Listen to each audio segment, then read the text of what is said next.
Hi, this is Lauren from LSP Actions and welcome to the video tutorial for the Sweetheart digital background shot by Anna Brandt. In this tutorial I'm going to be using Photoshop CC, but you can use any version of Photoshop, especially the later versions, to edit this digital background.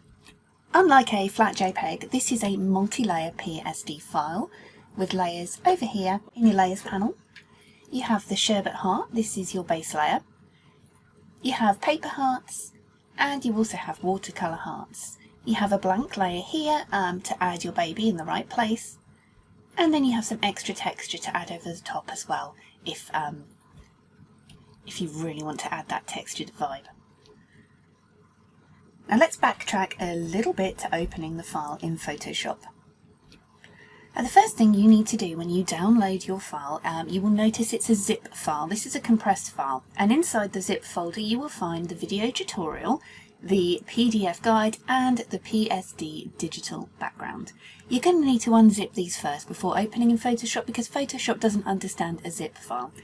You can extract these in Windows by right-clicking Extract All, or you can unzip on the Mac using the Archive utility.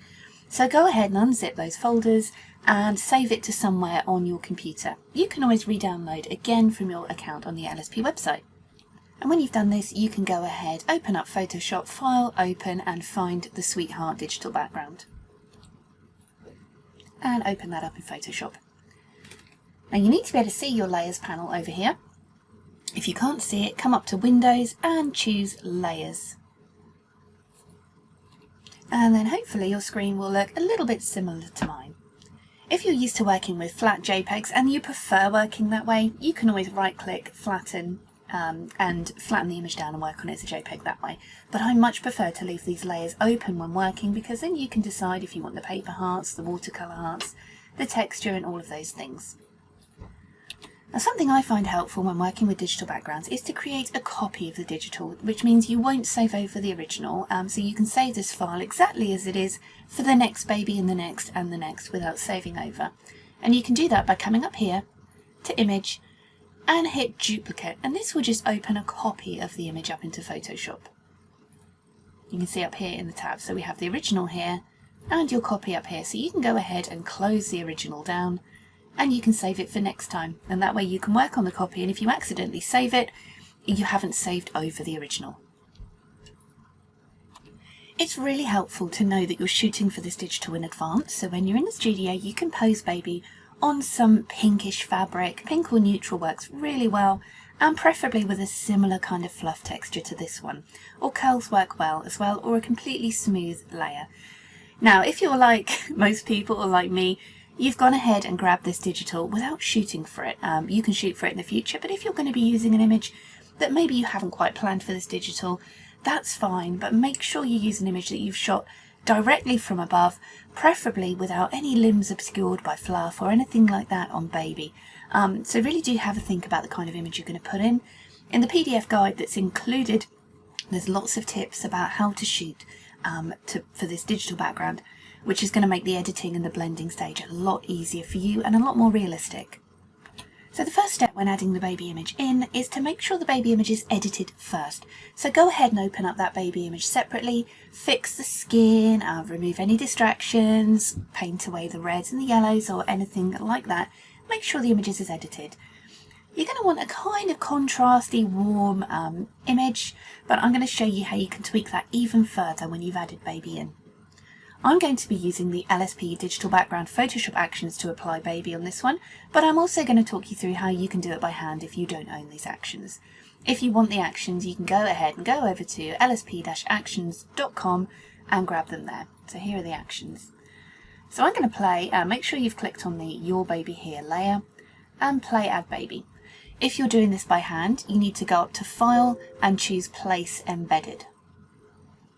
Don't copy and paste the baby in, place them in using Place Embedded because it keeps all the original pixel data of your baby image, meaning it stays high resolution. I'm going to use this image here, shot by Anna Brandt. And you can see baby was shot directly from above, so try not to shoot up the nose, really stand over baby, even if you have to lean a little bit more over the head to get the face looking directly at you like this. The light in the digital background you'll see here is coming from the right. because we can see the shadow here on the left. So if your baby image is lit, for example, with the light coming from the left, you're going to need to right click and choose Flip Horizontal, just to make sure the shadows are matching.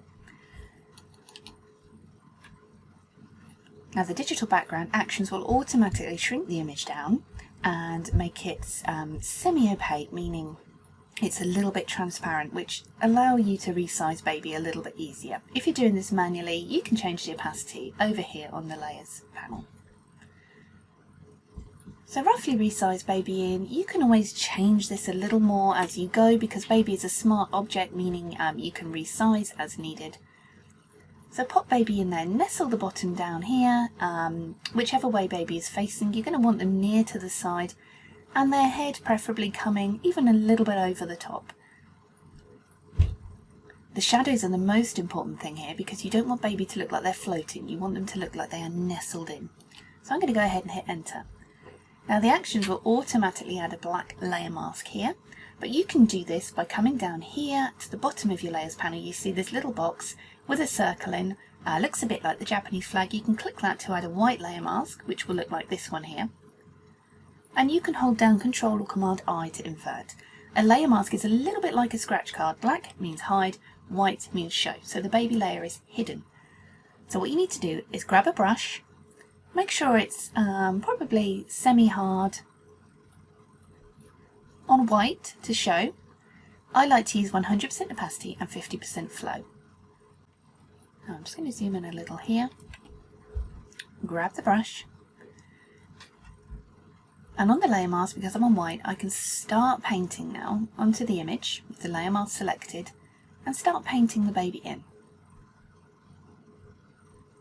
Now I can see already I've let baby hang over the edge just a little too much, but that's fine. Because it's a smart object, I can change the location of baby in just a minute. Now if you've shot on a nice kind of coral pink fluff for this digital, you're going to find this part crazy easy, because you can just have a nice loose selection. But if you're like the rest of us and you've already shot the baby without shooting for this digital, a little like this image here, you're going to need to go in and make this selection a little more refined. I'm going to hold down Control or Command T to bring up my resize options, and I'm just going to tweak the positioning of baby a little more now. And make sure the light is coming down this way, so if you need to rotate baby so the light matches, you can go ahead and do that.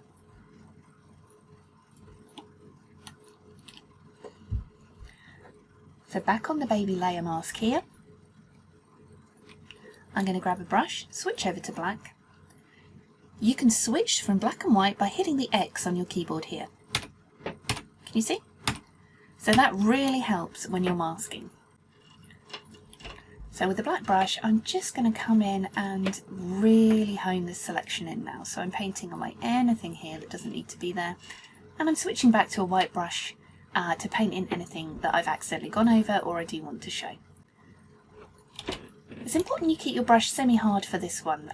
You don't want it too soft and fluffy, otherwise baby's going to have a very soft blurry halo around them, which doesn't look realistic.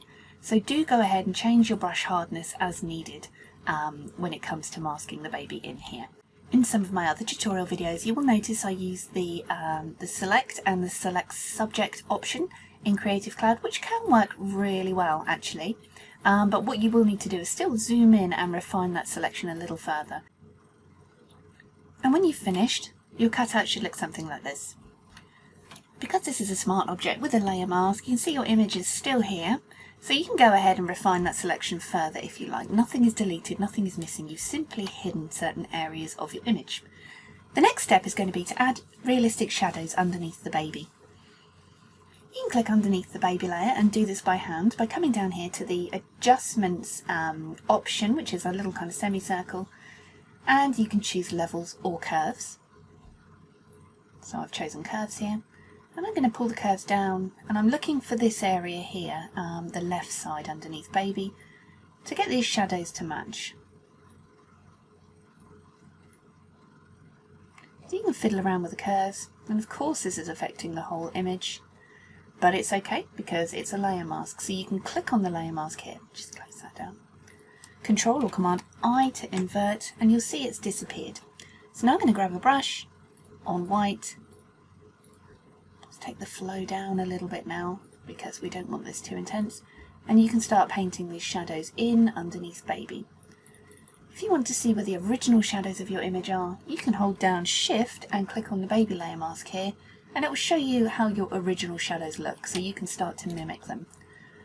If you've shot on kind of a very similar textured background, you can just kind of lightly place some of that back in, which you'll find is really helpful and a lot quicker than doing it this way. If you own the LSP digital background actions, I'm just going to go ahead and hide that. You can play step 2, which adds the main baby editing layers. This will add all the shadow layers for you, and also some extra ones for lightening up. And let's stop that there. Just open this to show you what this has added. So underneath we have gentle shadow and heavy shadow, and then over clipped onto the baby here to make sure this will only affect your baby. You have shadows over the baby, darken, lift and lighten, contrast and warm. So the action should set up all these for you. So I'm going to use the Gentle Shadows option here that's already been set up, just to paint some of these shadows back in. But again, you can do it the manual way with curves or levels if you wanted to. And with the actions too, because these are all open layers, you can double click here and you can change any of the settings that have already been set up for you in the actions to suit your image even better. So everything kind of is done for you, but it also gives you the option for further editing if you need to. So you can see now with the shadow in there, we've really kind of bedded baby in a little more. I've noticed there's a little bit of masking I've missed here, so I'm just going to grab a brush on black and hone that down a little more. You can see this fluffy halo kind of appearing, which isn't so good. So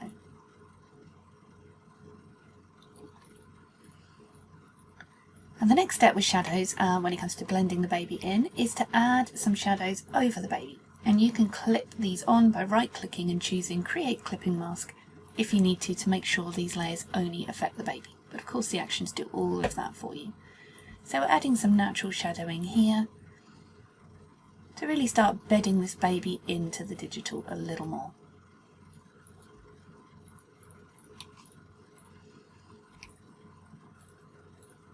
And again, you can edit these layers if you need to.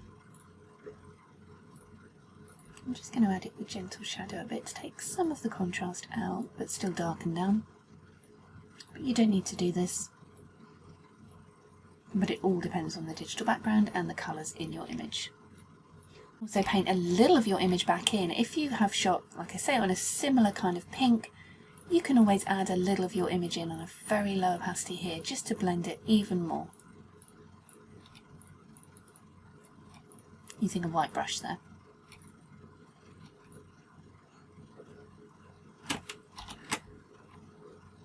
So I'm going to go ahead and close the baby group and click before and after, and we can see there baby is added in. Once you've added the baby in, you can come down here to the these optional backgrounds, and you can use the eye icon here to turn them on or off to complete your image. So that is how to use the LSP Sweetheart digital background. And when you're finished, you can come up here to File, Save As, and save it as a JPEG for your clients.